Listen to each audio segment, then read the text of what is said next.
Boa noite, meus irmãos, a graça e a paz do Senhor Jesus, amém?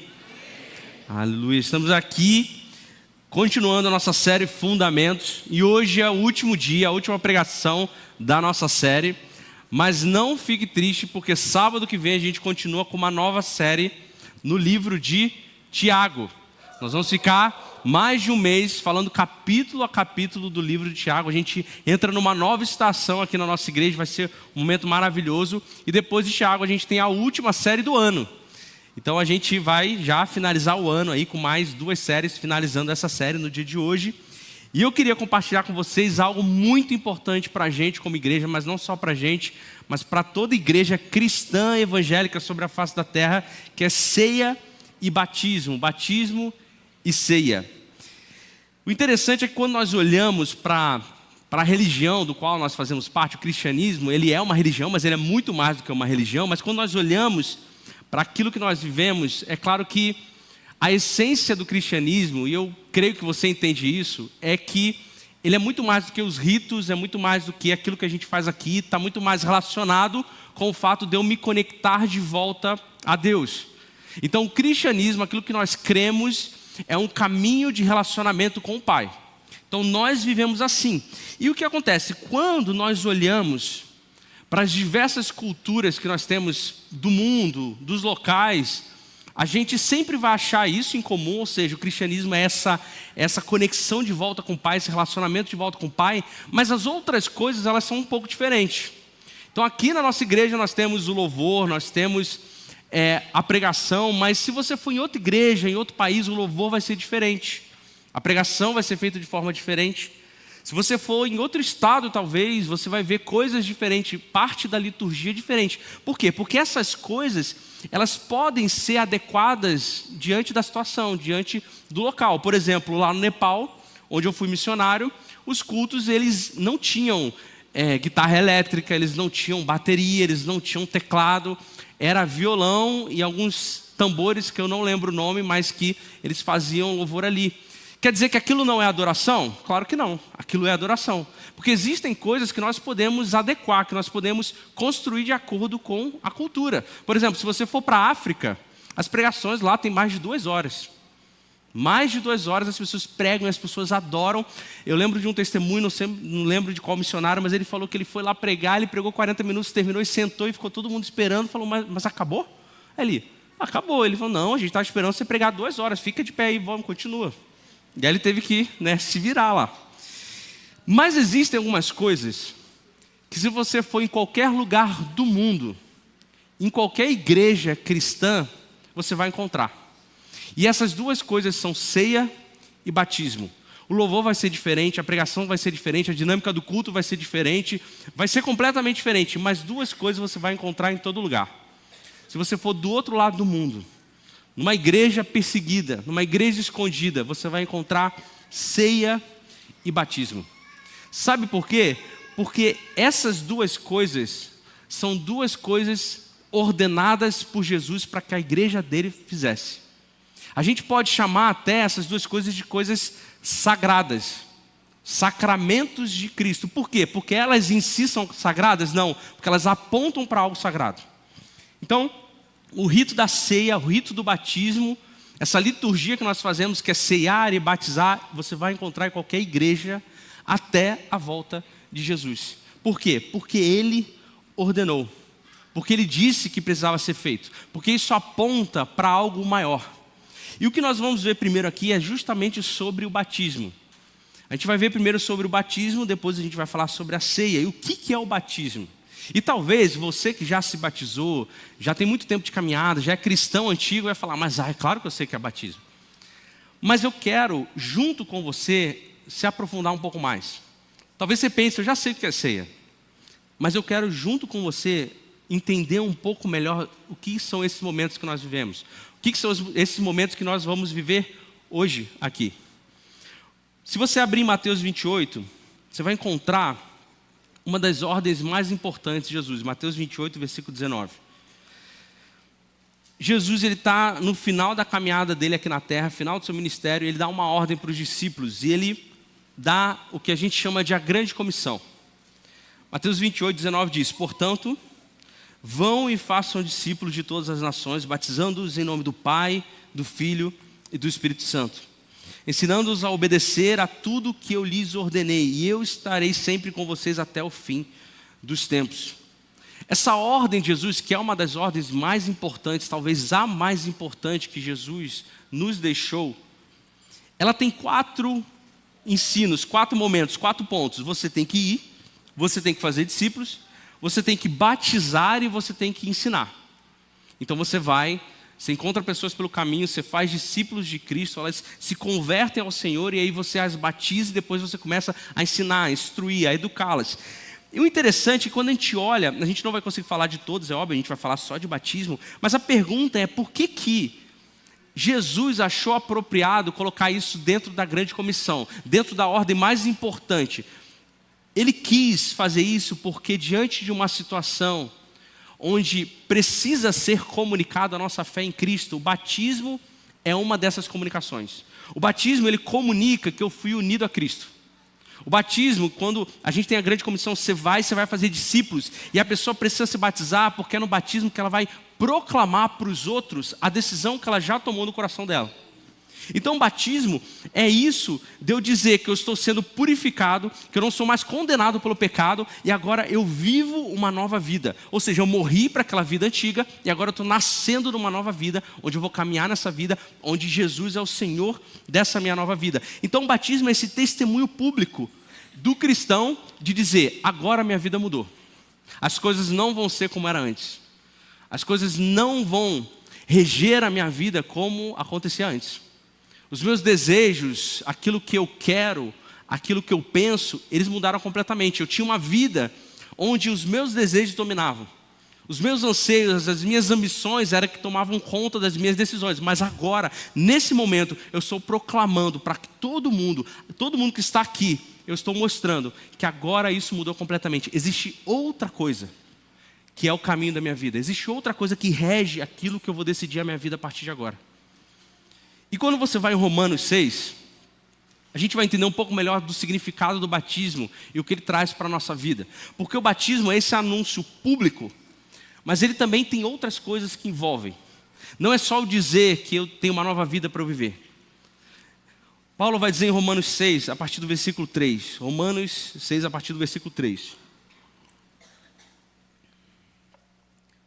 Ele está falando com o pessoal de Roma e ele começa assim no versículo 3. Ou vocês não sabem que todos nós que fomos batizados em Cristo Jesus, fomos batizados em sua morte?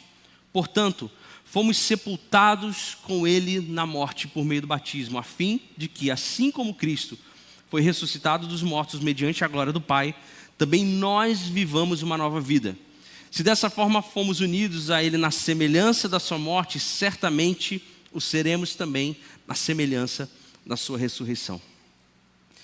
Quando nós olhamos para o batismo ele não fala só do presente.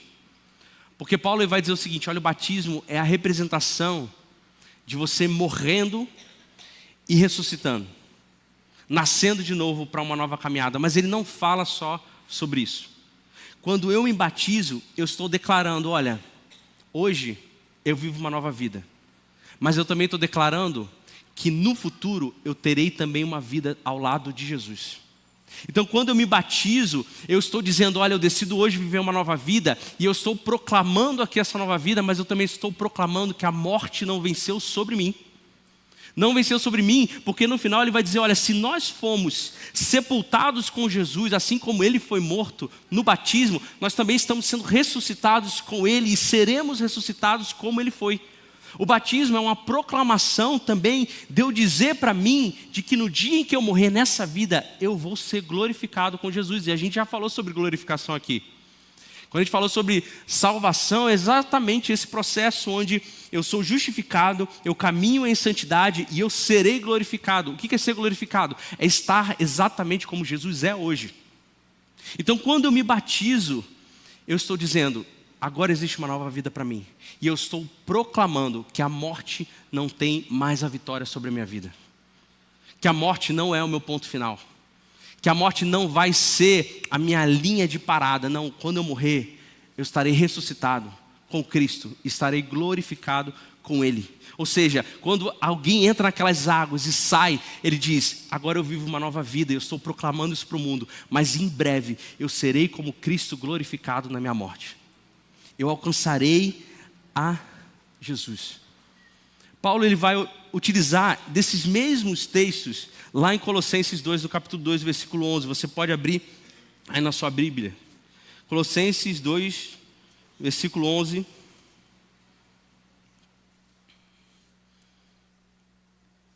Paulo vai dizer o seguinte: nele também vocês foram circuncidados, não com uma circuncisão feita por mãos humanas, mas com uma circuncisão feita por Cristo, que é o despojar do corpo da carne. Isso aconteceu quando vocês foram sepultados com Ele no batismo, e com Ele foram ressuscitados mediante a fé no poder de Deus, que o ressuscitou dentre os mortos. Paulo ele começa falando aqui o seguinte: ele falou, olha, sabe antigamente quando as pessoas eram circuncidadas, esse era o sinal de que elas foram separadas para viver uma vida com Deus? Agora não existe mais esse sinal físico, existe algo interno acontecendo nos nossos corações, que ele também vai chamar de circuncisão, mas é algo feito por Cristo e não por mãos humanas, algo sobrenatural, que cada um de nós que recebemos a Jesus, fomos alcançados por essa circuncisão. Então existe alguma coisa interior que acontece em nós, que é parecido com aquela circuncisão, que nos comunica que nós fomos separados para viver com Jesus. E ele está dizendo, olha, esse pacto da antiga aliança, essa circuncisão física, essa circuncisão externa, agora ela é interna e espiritual. Ela é feita no coração de vocês. Agora vocês, através do Espírito Santo, vocês estão vivendo uma vida separada como povo de Deus, exatamente como era o povo de Israel. É isso que ele está falando aqui. Então não é uma transformação física, mas é uma transformação interna que reflete aquilo que nós vivemos. Mas não depende de mãos humanas, mas depende da própria ação de Deus. Quando nós olhamos para o batismo ele substitui essa circuncisão. Não é que o sinal e o rito do batismo é igual à circuncisão, ok? Não é.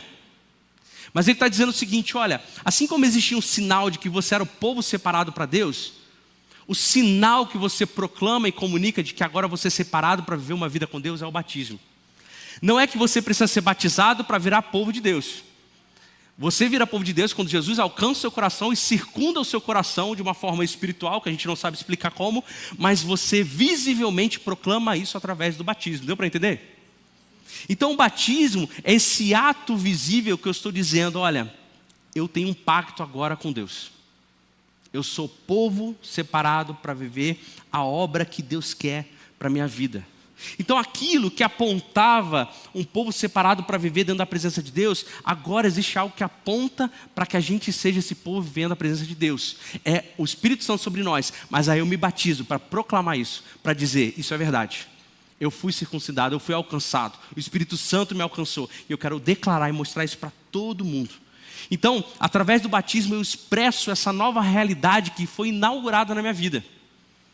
Esse novo caminho que está para mim. E o batismo, ele é mais do que isso. Porque quando a gente fala de circuncisão, a gente está falando de união como povo de Deus. Então agora vocês estão unidos com Deus. Quando eu me batizo, eu proclamo esse sinal de união. Entenda, quando Jesus me alcançou, eu me transformo em alguém que faço parte da família de Deus. Faço parte da família de Cristo. Eu estou unido ao corpo. Então quando eu me batizo, eu também proclamo isso. Eu estou dizendo, eu fui alcançado. A morte não tem vitória sobre a minha vida. Existe um novo caminho e agora eu pertenço a esse povo santo. Eu pertenço a esse corpo, eu pertenço a essa família. E eu estou declarando aqui publicamente para todo mundo que está aqui que agora estamos juntos. É isso.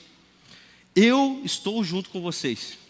Vocês estão juntos. Contem comigo e eu quero contar com vocês nessa caminhada a partir de agora. Eu estou dizendo agora para todo mundo, para que todo mundo veja que agora eu pertenço a essa família. E entenda, quando nós falamos sobre emergir nas águas, a gente está falando sobre um momento que simbolicamente nós estamos sendo sepultados, mas é um pouco mais do que isso.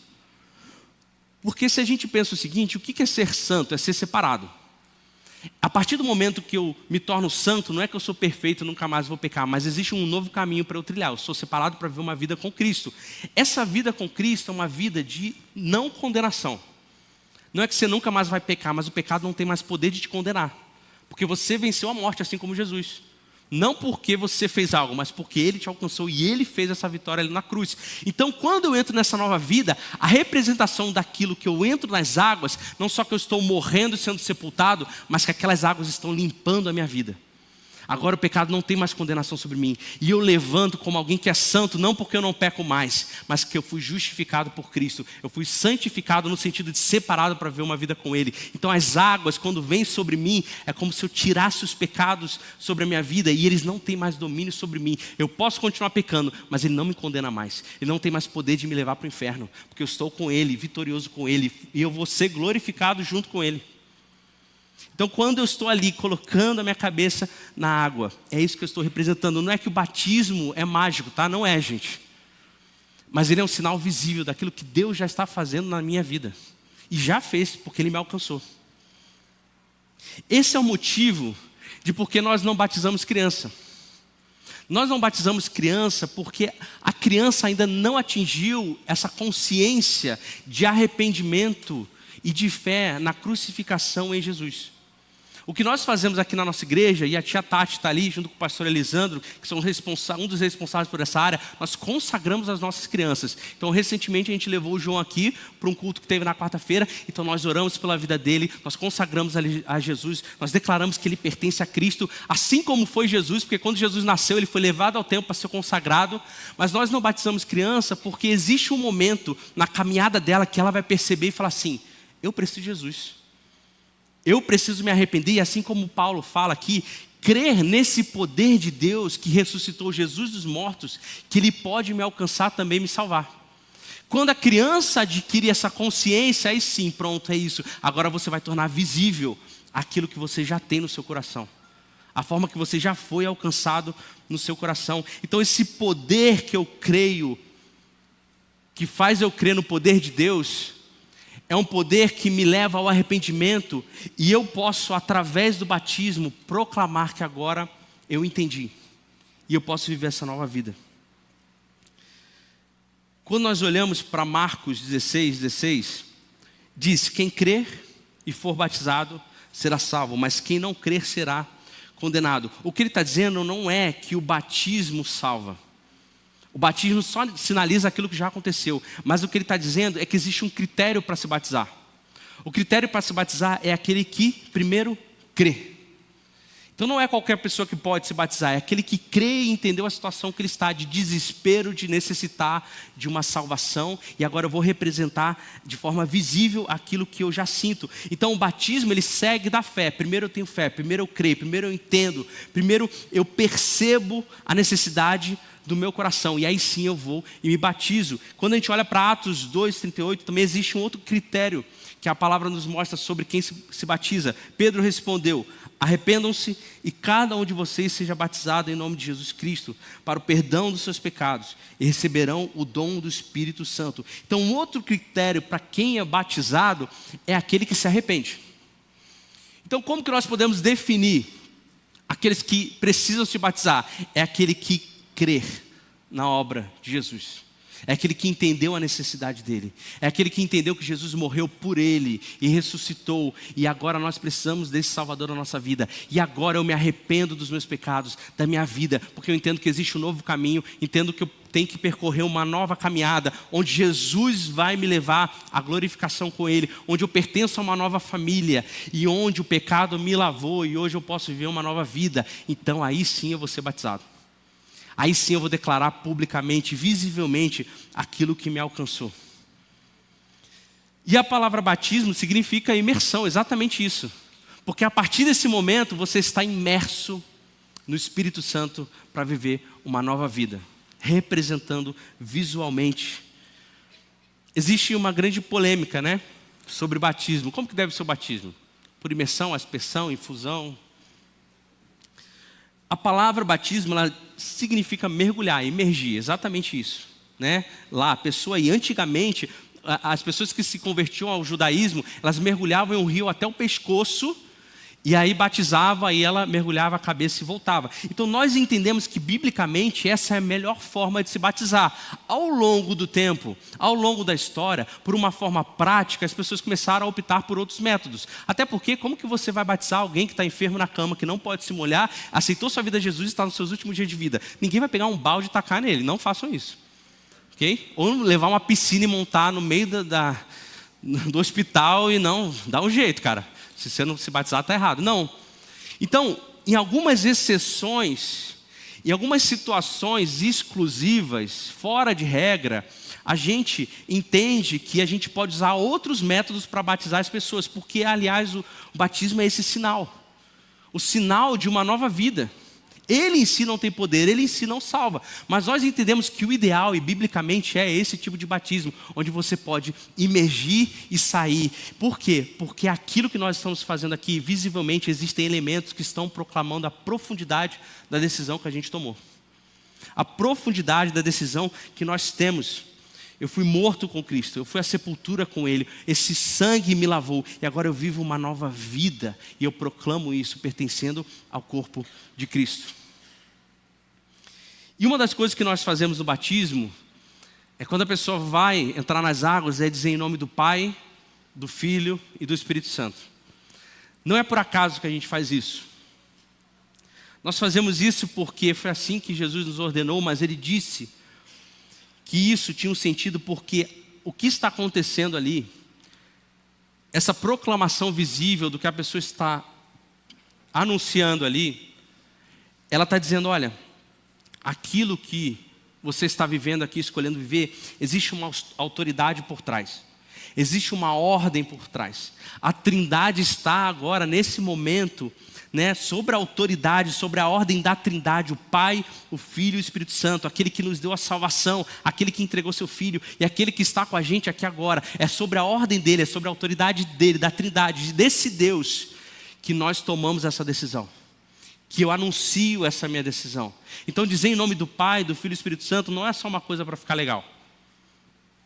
Existe algo sendo comunicado, a gente está dizendo, olha, o que você está fazendo agora, o anúncio que você está proclamando agora, você está debaixo da autoridade do próprio Deus, da Trindade. E aquilo ali visível, gente, está debaixo da autoridade de Deus, porque a partir do momento que eu e você nos conectamos com Deus, nos relacionamos com Deus, fomos alcançados por Deus, a gente viu isso na Trindade, quando a gente falou aqui sobre fundamentos. Eu começo a participar dessa dança de relacionamento com Deus. Sabe aquela dança da Trindade que acontece? Pai, Filho e Espírito Santo, eles estão dançando nessa dança eterna de comunhão. Quando eu e você participamos agora da família, do corpo, nós participamos dessa dança junto com Ele. Então quando nós estamos ali e nós oramos e falamos em nome do Pai, do Filho e do Espírito Santo, nós estamos proclamando e tornando visível aquilo no qual você já pertence. Você pertence a Deus. E a gente demonstra isso através do batismo.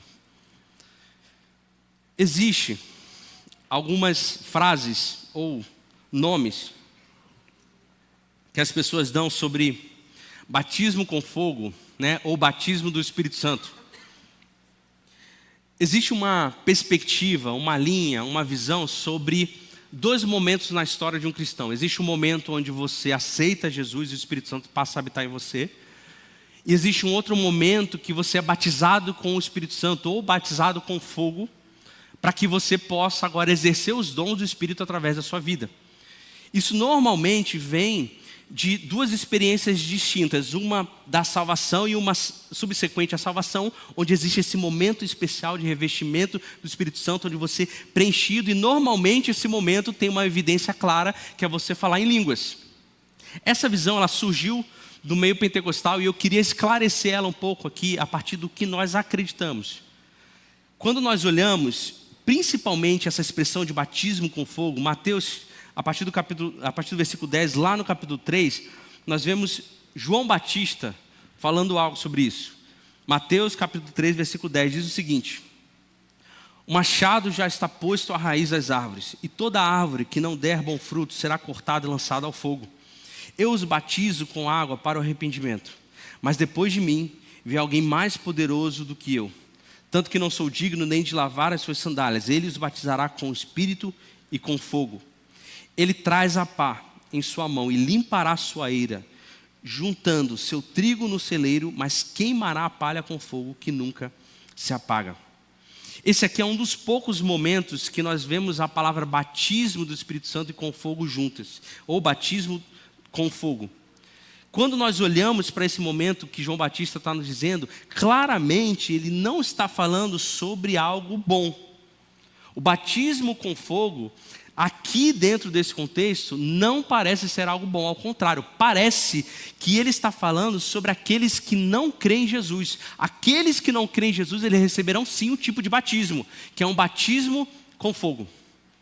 De uma certa forma, ele está dizendo, ó, existe algo que também aqueles que não creem em Jesus serão batizados, mas será com fogo. Assim como a palha vai para o fogo, aquilo que não presta vai para o fogo.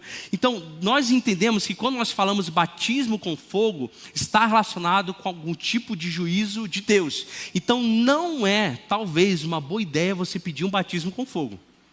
É claro que nós entendemos quando as pessoas falam, eu quero mais fogo. Me batiza, Senhor, com fogo. A gente entende, não seja aquele crente chato que fala, eu vou para a igreja. Não, a igreja somos nós, você vai para um prédio. Não seja essa pessoa, tá? Você só está sendo chato, você não está sendo inteligente. Nós entendemos quando as pessoas falam que elas querem ser mais fervorosas, que elas querem mais no coração delas. Nós entendemos. Mas biblicamente, quando as pessoas falam, você precisa ter um batismo com fogo, você já repreende assim, já fala, eu entendi o que você quis dizer, meu irmão. Quando nós falamos de batismo e batismo do Espírito Santo, 1 Coríntios 12 vai nos explicar um pouco sobre o que muitos acreditam disso ser em dois momentos. 1 Coríntios 12, a partir do versículo 13 diz, pois em um só corpo, todos nós fomos batizados em um único Espírito. Quer judeus, quer gregos, quer escravos, quer livres, e a todos nos foi dado beber de um único Espírito. Então, enquanto que o batismo do fogo, nós entendemos que é esse batismo de condenação, nós entendemos que o batismo do Espírito Santo é aquilo que nós recebemos quando nós nos convertemos.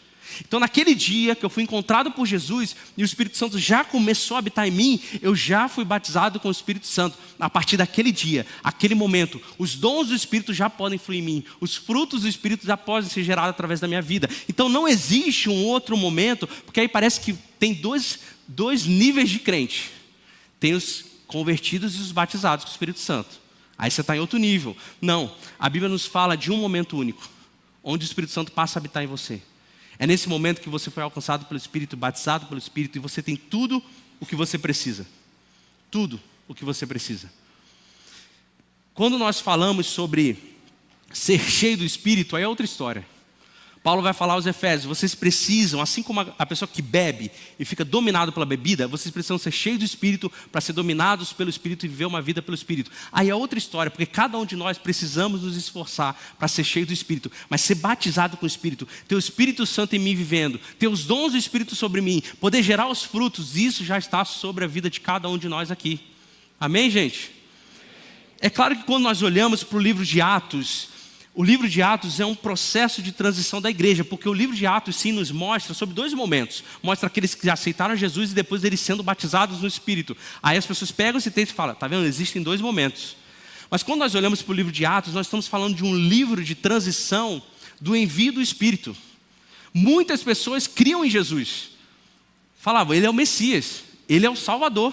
Só que Jesus não tinha morrido e nem ressuscitado para enviar o Espírito. E é claro que ele precisa fazer isso, e as pessoas que creem nele receberem o Espírito. É por isso que no livro de Atos, especificamente, nós vemos essa transição da igreja. Mas depois que o Espírito foi enviado, meu irmão, no dia que você se encontrou com Jesus, você já tem tudo o que você precisa.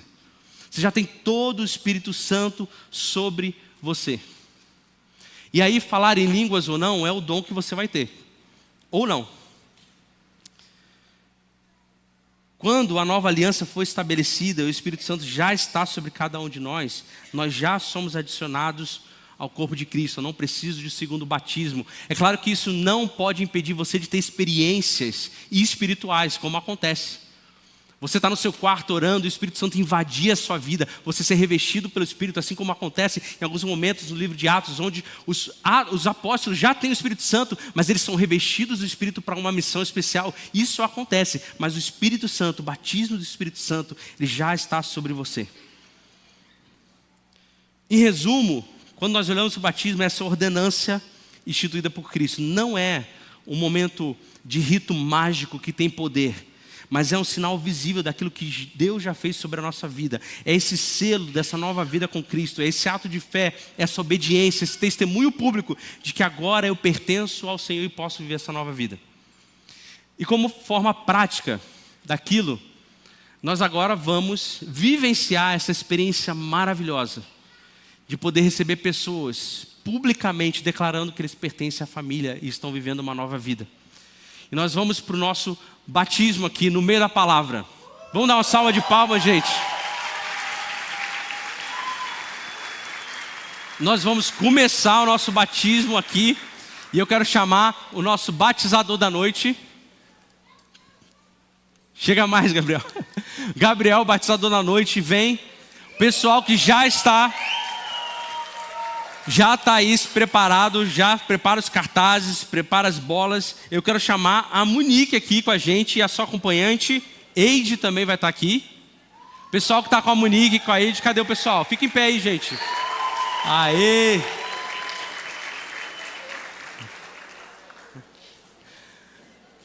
Demais, ó, o pessoal que está aqui junto com você, que veio te acompanhar. Vamos ouvir o testemunho da Monique.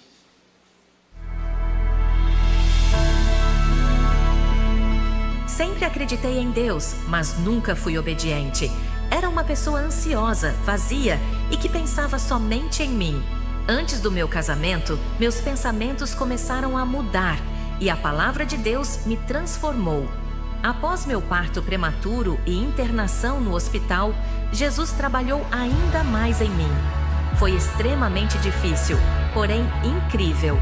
Obrigada, meu Jesus. Meus ouvidos já tinham ouvido sobre ti, mas agora os meus olhos te veem. Aleluia, glória a Deus.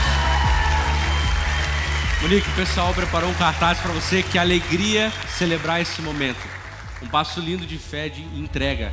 Que esse ato marque o início de uma caminhada ainda mais próxima de Deus. Que você seja guiada e fortalecida pelo amor e a graça do Espírito Santo. Meus ouvidos já tinham ouvido a teu respeito, mas agora os meus olhos te viram. Jó 42:5. Você é um milagre, Jesus te ama e nós também. Monique, a gente acabou de falar sobre isso, né? Que esse é o sinal visível. Você confessa que esse é o seu testemunho? Que você tem Senhor Jesus como seu único e suficiente Salvador? Então, autorizados por essa igreja, nós te batizamos em nome do Pai, do Filho e do Espírito Santo. Amém. Glória a Deus.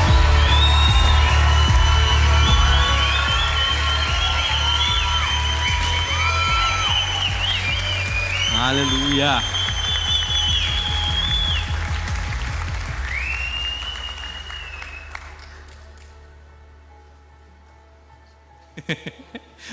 Amém, gente.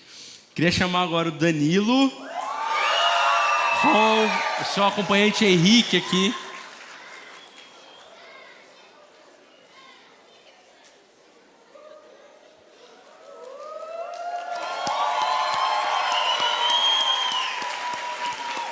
Gente, são muitos cartazes aqui. Danilo, parabéns pela sua escolha. PGM 194. Danilo, Romanos 6:4. Portanto, fomos sepultados com ele na morte por meio do batismo, a fim de que assim como Cristo foi ressuscitado dos mortos mediante a glória do Pai, também nós vivamos uma vida nova. PGM 194. Pois todos vocês que foram batizados em Cristo se revestiram de Cristo. Gálatas 3:24. Chamamos PGM 194. Danilo, assim que se alguém está em Cristo, nova criatura é. As coisas velhas já passaram, eis que tudo se fez novo. 2 Coríntios 5:17. Estamos muito felizes pela sua decisão. PGM 141 da Rede Atos. Danilo, parabéns pelo seu batismo. Te amo. Que bonitinho. Vamos ouvir o testemunho do Danilo.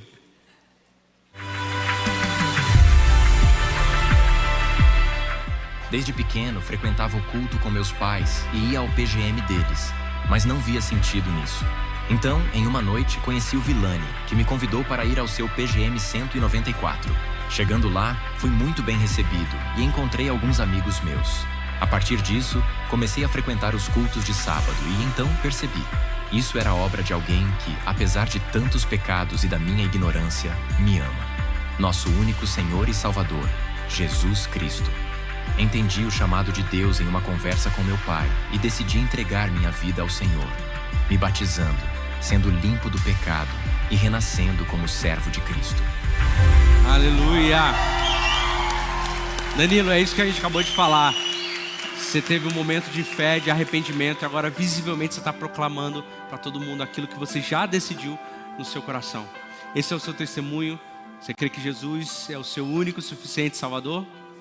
Então, autorizados por essa igreja, nós te batizamos em nome do Pai, do Filho e do Espírito Santo. Amém.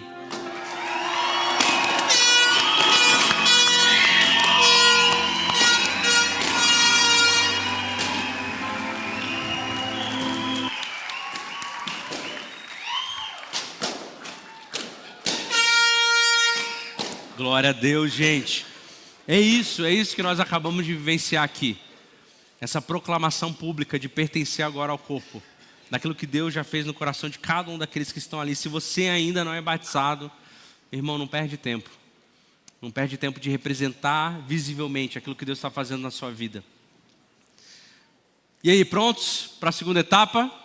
Amém? Agora eu queria compartilhar com vocês sobre a ceia. Sobre a ceia do Senhor. Se o batismo é esse rito de entrada na vida cristã, apontando para essa nova caminhada em Cristo, a ceia do Senhor é esse rito de continuidade nessa vida, para apontar a permanência nesse corpo de Cristo. Se o batismo simboliza esse novo nascimento, a ceia agora simboliza a continuação nessa nova vida. Se o batismo é celebrado uma vez só, uma única vez, a ceia é celebrada repetidamente. Porque nós fortalecemos aquilo que nós cremos e a nossa comunhão. Enquanto que o batismo declara, agora eu pertenço a Cristo. A ceia declara, continue em Cristo até que Ele volte. E dessa vez eu quero ler um texto só com vocês. 1 Coríntios, no capítulo 11, a partir do versículo 17, ele é um texto que nos fala de tudo, basicamente, que nós precisamos saber sobre a ceia. Ou seja, quem deve participar, como que ela deve ser feita, o que ela significa, o que nós devemos evitar. O que afinal significa beber a ceia indevidamente. Se você cresceu na igreja, talvez você como eu, sempre ficou na dúvida no dia de ceia, né? E aí, eu bebo ou não? Deixo de lado, confesso meus pecados e bebo, ou deixo para a semana que vem, talvez que eu esteja um pouquinho mais santo? A gente vai entender o que significa beber a ceia indevidamente, de uma forma que a gente não poderia. 1 Coríntios, a partir do capítulo 11, versículo 17, diz o seguinte: entretanto, nisto que lhes vou dizer, não os elogio, pois as reuniões de vocês fazem mais fazem mal do que bem. Em primeiro lugar, ouço que quando vocês se reúnem como igreja, há divisões entre vocês, e até certo ponto eu creio. Pois é necessário que haja divergência entre vocês, para que sejam conhecidos quais dentre vocês são aprovados. Paulo está iniciando essa sessão aqui, ele está dizendo o seguinte: olha, eu acabei de elogiar vocês, e Paulo acaba de elogiar a igreja de Corinto, no início do capítulo 11. Olha, eu elogio vocês porque vocês são uma igreja cheia de dons, vocês têm muitas habilidades, mas agora eu quero falar de um assunto que não tem como eu elogiar vocês. Vou falar de um assunto agora que, na verdade, faz mais mal do que bem. É pior do que algo bom. Quando ele fala sobre quando vocês se reúnem como igreja, naquela época não existiam espaços públicos grandes como esse. Então, como é que as pessoas faziam? Elas faziam PGM. Elas se reuniam em casas. Então, a igreja nas regiões, elas eram separadas por casas. Então, as pessoas se encontravam. Então, ele está falando assim, olha, quando vocês vão para o PGM de vocês, é pior do que bom, faz mais mal do que bem. É a pior coisa que vocês podem fazer na semana aí para o PGM de vocês, é isso que o Paulo está falando. Só que você pode pensar, mas como? Se a gente está em comunhão, se a gente está se encontrando, nós estamos como irmãos aqui vivendo. O que ele está dizendo é que existe algumas questões que eram feitas quando as pessoas se encontravam, que elas estavam repetindo padrões. Como que eram os banquetes naquela época? E não é muito diferente da nossa época hoje. As pessoas dividiam os banquetes por hierarquia. Então, tinha os lugares dos mais ricos, da classe média e dos pobres. A comida era diferente, o tratamento era diferente. Então, ele está dizendo o seguinte: olha, aquilo que vocês viviam no mundo, vocês estão fazendo exatamente a mesma coisa quando vocês se encontram.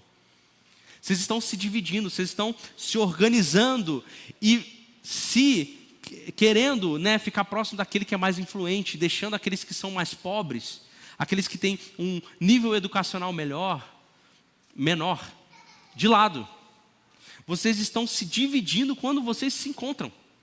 Então esses encontros, eles estão sendo mais para mal do que para bom. Então quando ele começa a dizer isso, ele até fala assim, olha, eu até entendo que é bom que isso aconteça. Porque vai permanecer aquele que entendeu o que é viver dentro do corpo.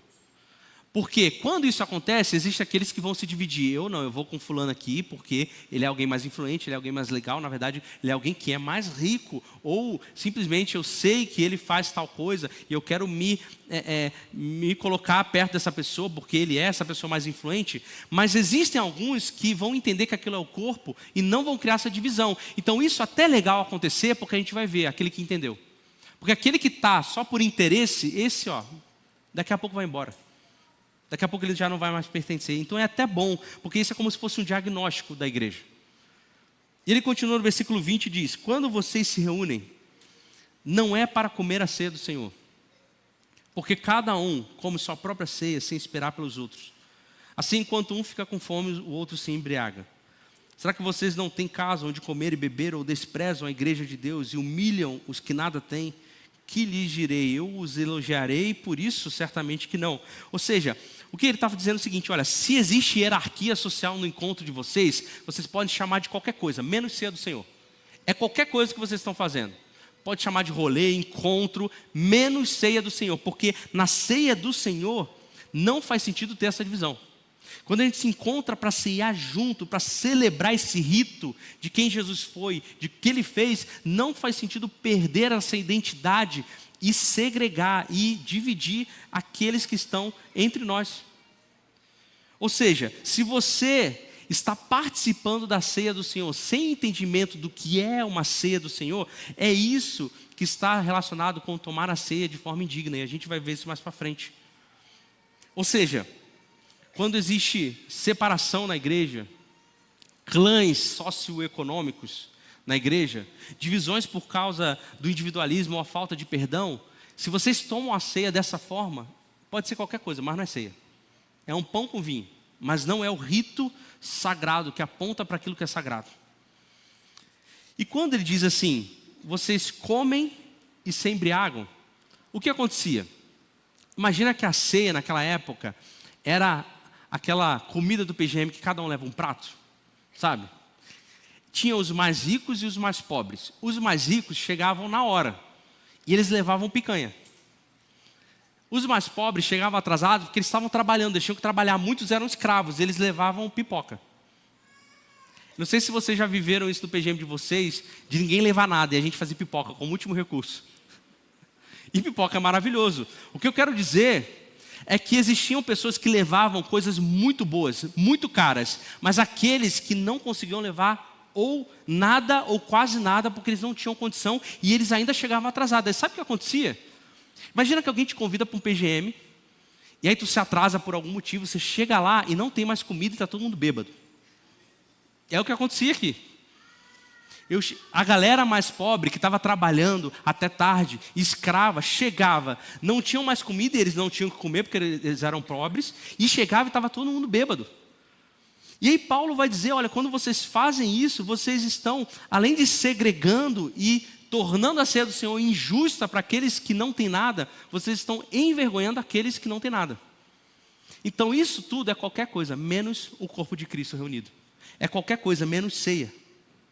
É qualquer coisa, menos unidade.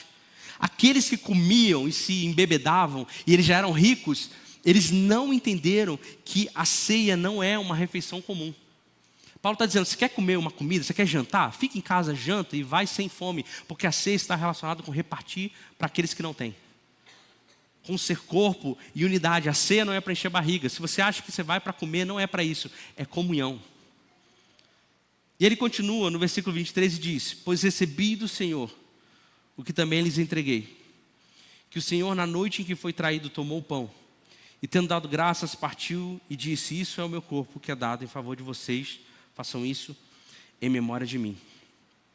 Quando Paulo inicia esse versículo, pois recebi do Senhor, Ele está dizendo, olha, o que eu estou falando com vocês não é invenção da minha cabeça, não é coisa que eu inventei, que eu estou escrevendo agora. O que eu estou falando com vocês é o próprio Senhor disse que a gente precisa fazer. Então aquilo que nós precisamos fazer foi o próprio Jesus que nos transmitiu que a gente fizesse o quê? Essa vida de repartir com aqueles que não têm, viver uma vida de comunhão. E aí ele diz assim, que o Senhor Jesus, na noite em que foi traído. Paulo ele fala isso não é porque ele estava adicionando um detalhe. Ele está dizendo, olha, aquilo que nós estamos fazendo aqui, que é a ceia do Senhor, não foi num dia qualquer. Jesus sentou lá, estava legalzinho, ele foi e começou a distribuir comida. Foi no dia que o Senhor foi traído.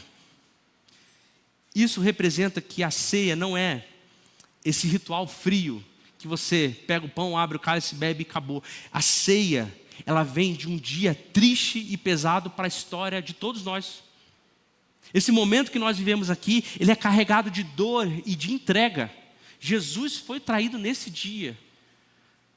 Esse dia que nós nos encontramos para ceiar é um dia da gente parar e nos lembrar daquele dia onde o nosso Salvador foi traído. Daquela dor que ele teve, daquele peso que ele levou. Então, a ceia, ela nasce de uma sombra de traição. Então não é simplesmente algo que nós precisamos fazer, mas é um memorial que tem uma gravidade e um peso por trás, emocional e físico. Então quando nós ceamos e nos encontramos, não é só comer do pão e beber do vinho. É um momento sagrado, porque aponta para algo sagrado.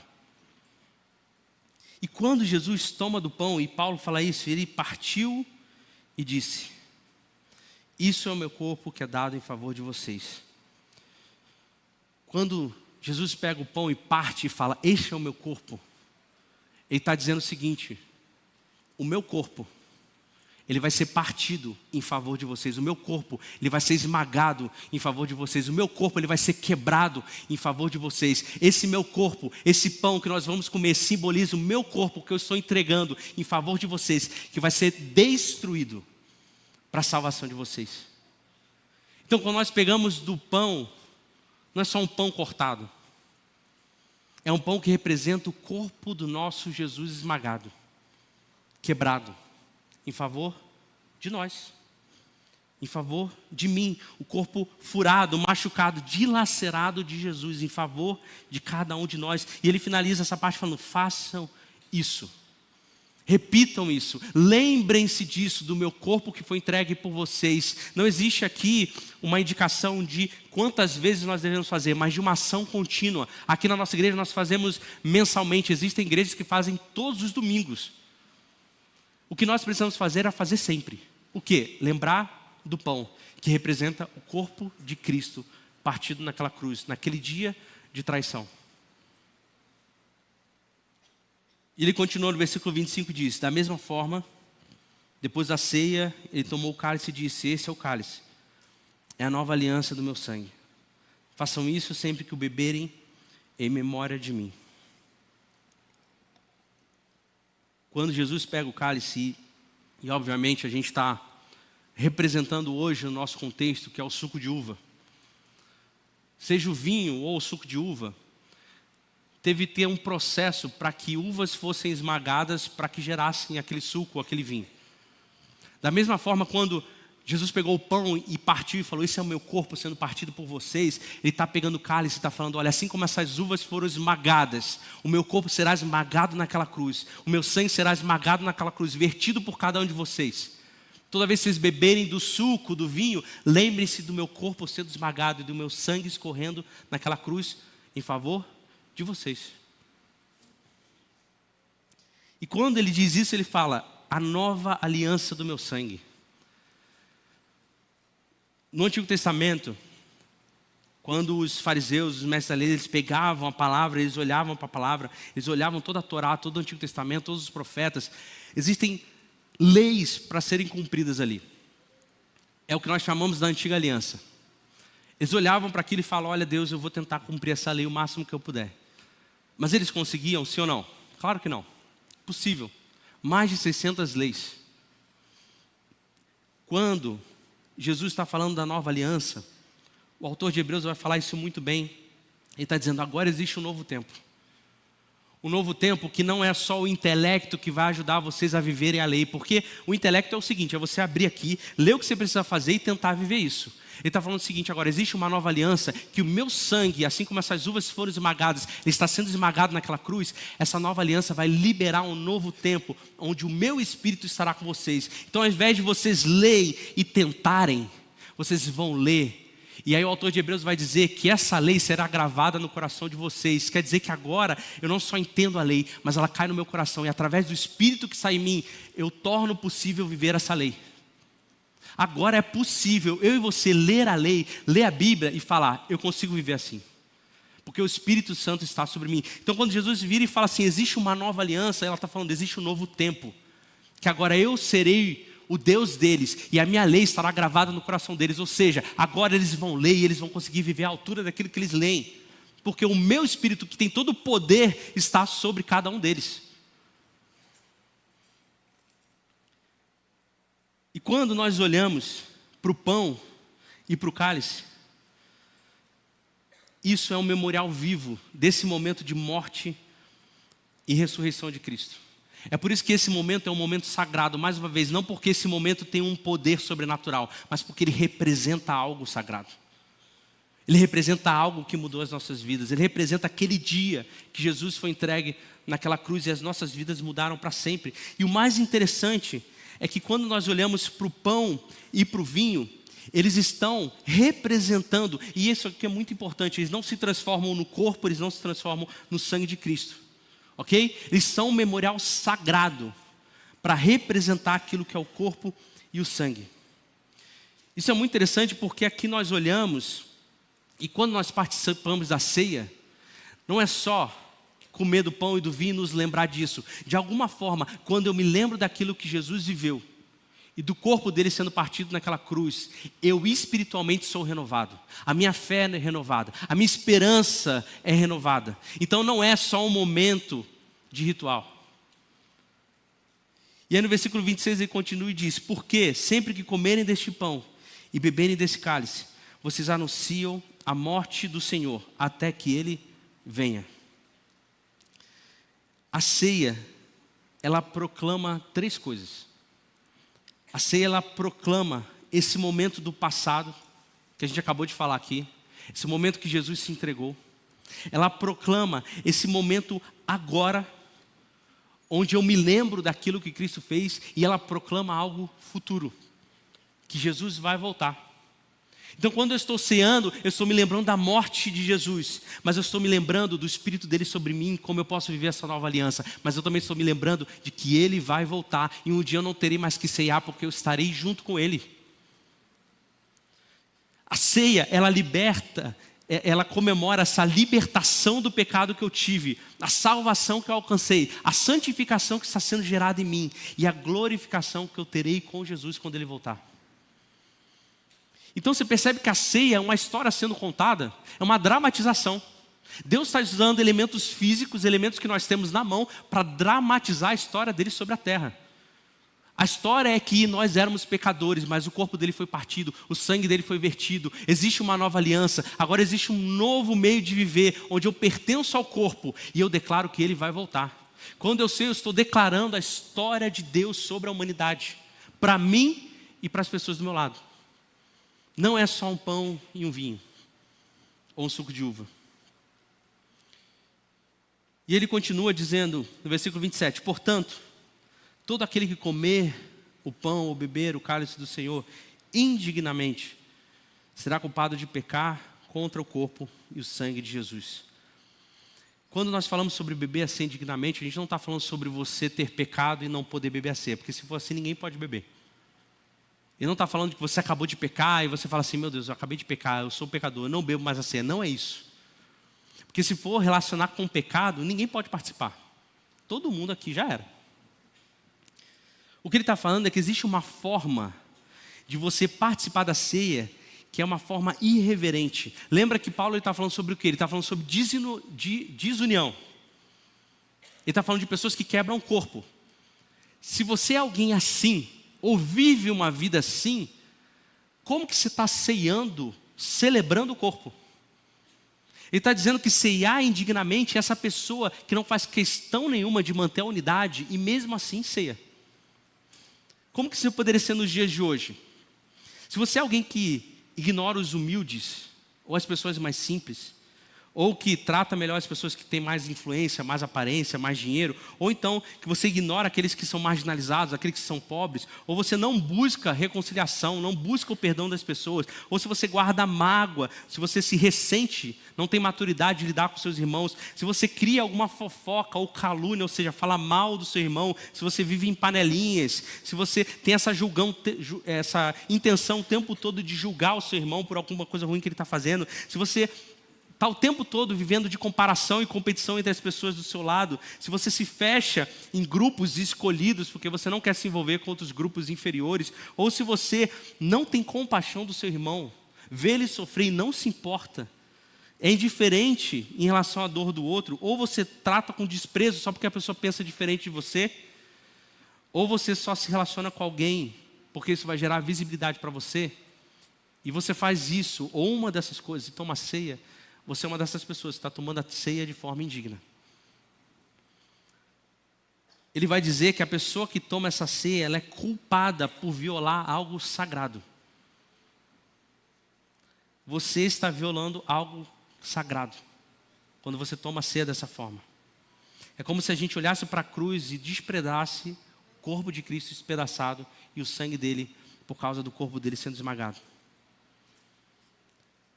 Isso é interessante porque quando você come um pão e um suco de uva, aquilo passa a ser pertencente a você, passa a ser você, sabe? Quimicamente, sabe? Quando você come um pão, qualquer coisa que você come, vira você, né? Vira energia para o seu corpo, né? Se transforma em você. O que ele está dizendo é o seguinte, é que aquilo fisicamente está expressando algo sagrado, de quando você come o corpo, ou você come o pão e bebe o vinho, né, representa o corpo e o sangue de Cristo, você está dizendo, agora eu me transformo nisso, agora eu pertenço a isso. Mas como que você pertence naquilo que você quer destruir?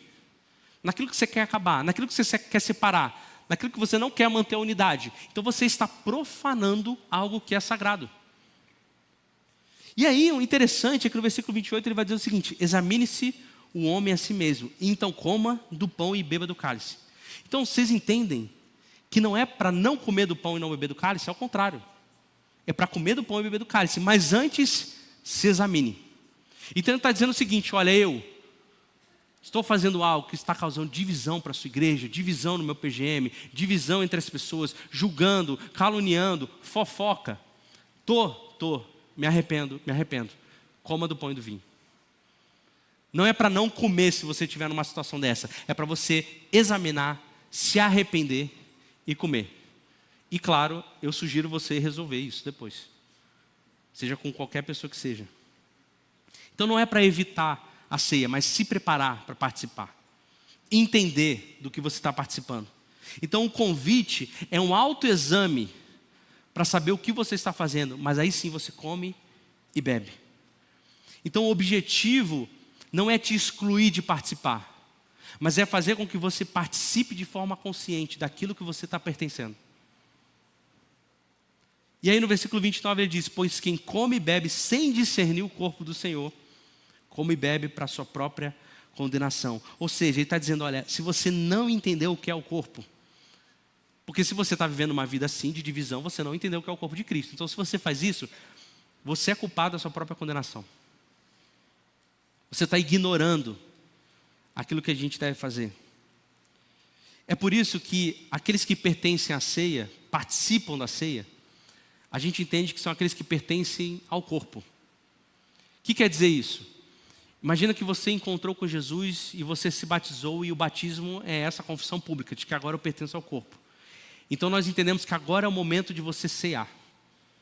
Ceia aquele que entendeu que existe um novo caminho para trilhar e uma nova família para pertencer e um novo nascimento. Então se o batismo é essa proclamação, a ceia é também essa proclamação dizendo que eu entendi o que eu sou, eu entendi aonde eu faço parte e agora eu quero pertencer ainda mais. E mais uma vez, é por isso que a gente não aconselha ou não sugere que crianças ceiem. Porque assim como o batismo, a criança ainda não tem essa consciência do corpo que ela pertence. Ela vai conseguir em algum momento, ela vai chegar lá. Mas nesse momento, assim como o batismo, a ceia precisa dessa consciência de quem está participando. É por isso que aqui existe um critério para você participar da ceia, que é o quê? É você ser batizado. Porque o batismo é essa confissão pública de que você pertence ao corpo. E aí no versículo 30 ele diz: por isso há entre vocês muitos fracos e doentes, e vários já dormiram. Eu sei que pode parecer um versículo meio sinistro, mas o que Paulo está dizendo é o seguinte: olha, aqueles que participam da ceia de forma indigna, que foi o que a gente acabou de falar, existe algo físico que acontece na vida deles: fraqueza, doença e morte. Eu não sei explicar para você o que significa isso na prática de você, mas eu com certeza acho que não é bom. Então, aqueles que participam de forma indigna, existe algo físico, e está na Bíblia, que acontece sobre a sua vida: fraqueza, doença e morte. Então existe um juízo sobre aqueles que participam da ceia de forma indigna, que são aquelas pessoas que intencionalmente querem dividir o corpo, mas estão participando daquilo que diz que você faz parte do corpo. Então o que a gente faz? Como que nós mudamos a nossa situação? A partir do versículo 31 ele vai dizer: mas se nós nos examinássemos a nós mesmos, não receberíamos o juízo. Quando, porém, somos julgados pelo Senhor, estamos sendo disciplinados para que não sejamos condenados com o mundo. Portanto, meus irmãos, quando vocês se reunirem para comer, esperem uns pelos outros. Se alguém estiver fome, come em casa, para que quando vocês se reunirem, isso não resulte em condenação para vocês. Quanto ao mais, quando eu for, lhes darei instrução. Paulo está dizendo que até esse juízo de Deus sobre nós é uma forma de graça. Olha o que ele fala no versículo 32. Quando, porém, fomos julgados pelo Senhor, estamos sendo disciplinados para que não sejamos condenados com o mundo. Ele está dizendo, esse juízo que vem quando você toma ceia indignamente, até isso é graça. Porque de alguma forma Deus está te disciplinando. Porque se não fosse isso, você estava no sal, com o resto do mundo, na condenação. Mas eu estou te disciplinando porque você é filho, porque eu te amo, porque você faz parte do corpo. Você só está tentando destruir ele, mas você faz parte. E aí ele finaliza, né? Então, se você quiser comer, espere uns pelos outros. Ou seja, esse espere aqui na palavra no original grego quer dizer acolham uns aos outros, mostrem cuidado, pratiquem unidade. Então quando vocês se encontrarem para ceiar, vocês precisam se unir, mostrar cuidado uns pelos outros, aconselhar uns aos outros, acolher uns aos outros, que é o contraste de divisão. E por fim ele fala, olha, se você estiver com fome, come em casa, porque a ceia não é para comer. A ceia é para se lembrar do corpo partido, do corpo esmagado, do sangue dele. Para se lembrar que não é um ritual normal, porque foi no dia que o nosso Senhor foi traído. É para nos lembrar que a gente pertence ao corpo. E de que existe uma nova aliança, onde eu e você podemos viver com Jesus sobre nós. Na prática, através do Espírito Santo, aquilo que a palavra nos diz de como nós devemos viver. E agora nós vamos participar da ceia. E minha sugestão para você não é que você não tome, mas que você se examine. E que se há algo em você, intencionalmente, que tem feito para dividir o corpo, eu quero te sugerir que depois da ceia, você vai resolver isso. Você vai corrigir isso. Eu quero chamar as pessoas que estão prontas ali para eles entregarem as ceias. Você que for pegando pode ficar de pé.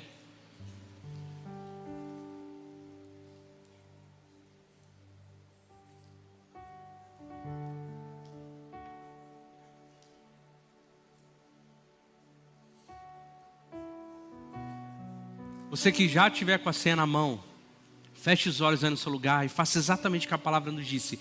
Examine o seu coração. Comece a pedir para o Espírito Santo sondar o seu coração sobre aquilo que você tem feito, principalmente, gente, no seu PGM, aqui na igreja, com os irmãos que você caminha junto no ministério. Se você que está pegando a ceia, o Espírito Santo lembrar algo sobre o seu coração, sobre perdão, e essa pessoa estiver aqui, eu quero te encorajar fortemente para você ir até essa pessoa. Às vezes você não tem culpa, é ela que precisa te pedir perdão, mas para que você vá sobre ela, com essa pessoa, e restaure essa unidade de relacionamento. Se a pessoa não está aqui, eu quero sugerir depois que você ligue, mande uma mensagem, encontre para tomar um café e restaure essa união. Se há algum líder de pequeno grupo, supervisor, que sabe que existe algo pendente com alguém aqui, por alguma questão, eu quero te convidar a você ir até essa pessoa de forma muito humilde e corajosa e pedir perdão. Se você aqui tem alguma coisa contra algum líder, algum supervisor, algum pastor, eu estou aqui se alguém quiser vir dizer alguma coisa que eu fiz errado, gente, para eu pedir perdão para você. Vá até essa pessoa e peça perdão para esse líder, para esse pastor. Alguém pode me dar um? Obrigado.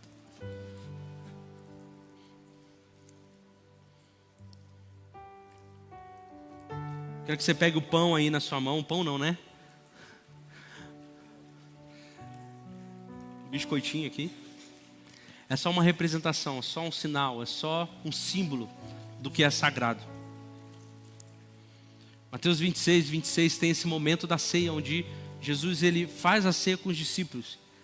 E diz, enquanto comiam, Jesus tomou o pão, deu graças, partiu, mostrando, o meu corpo será partido por cada um de vocês, em favor de vocês.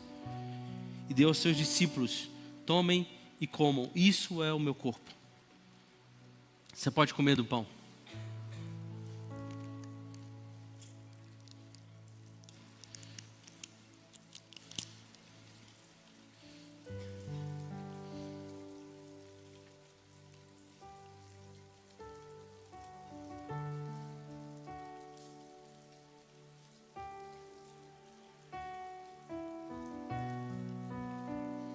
Em seguida, tomou o cálice, deu graças e ofereceu aos discípulos, dizendo, bebam dele todos vocês.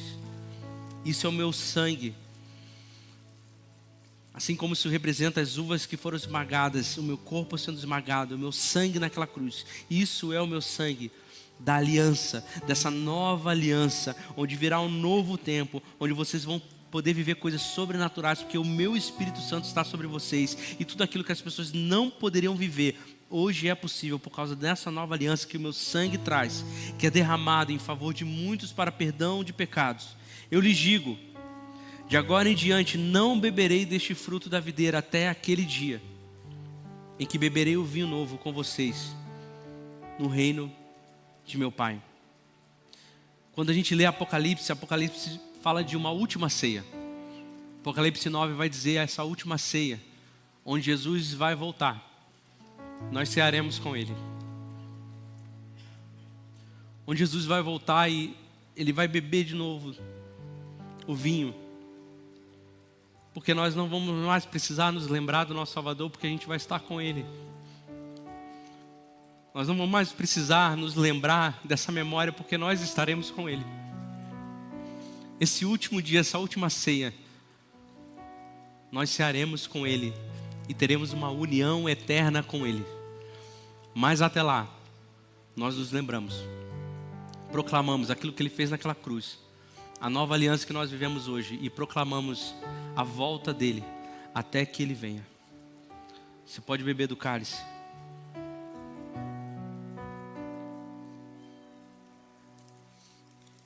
Deus, esse não é um momento comum.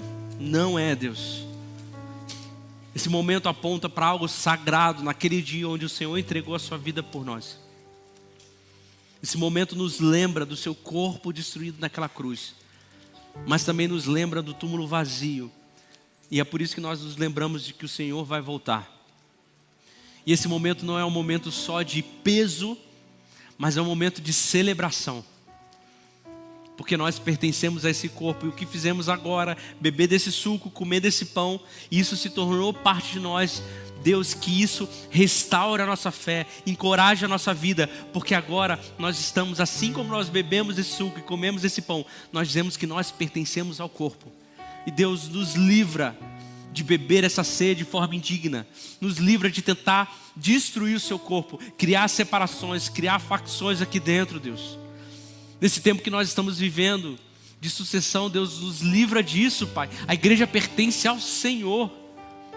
Pertence ao Senhor Jesus. Nós somos corpo seu.